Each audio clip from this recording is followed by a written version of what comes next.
বিসমিল্লাহির রহমানির রহিম। আমার প্রজেক্টে লাউ কাটা হচ্ছে। এগুলো সম্পূর্ণ অর্গানিক পদ্ধতিতে চাষাবাদ করা।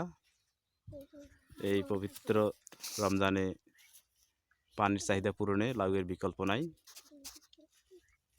আমাদের প্রিয় নবী হযরত মুহাম্মদ সাল্লাল্লাহু আলাইহি ওয়াসাল্লাম লাউ ভালোবাসতেন।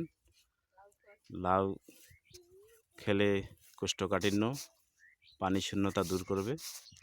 আপনারা বেশি বেশি পরিমাণে লাউ খাবেন।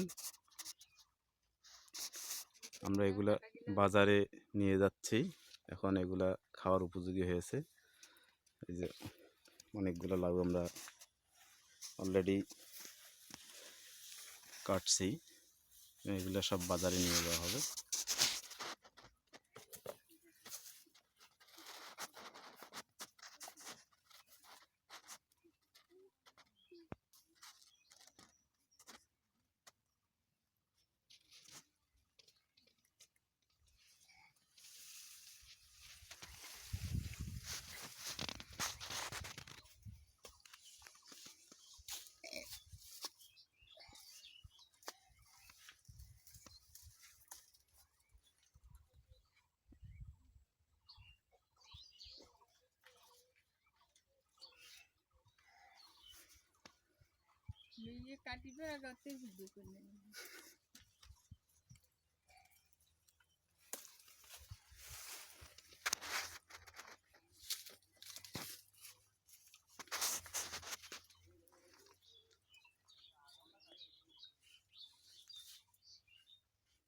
লাউ একটি লাভজনক ফসল।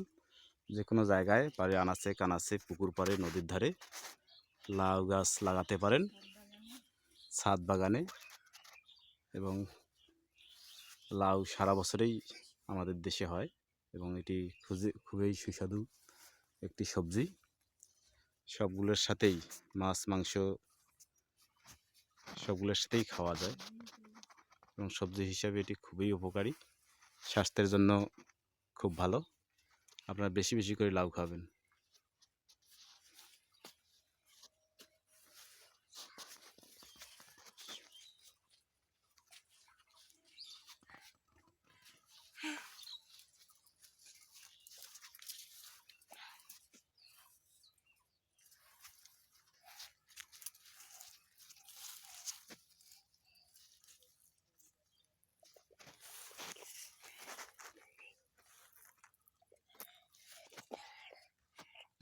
কেন সে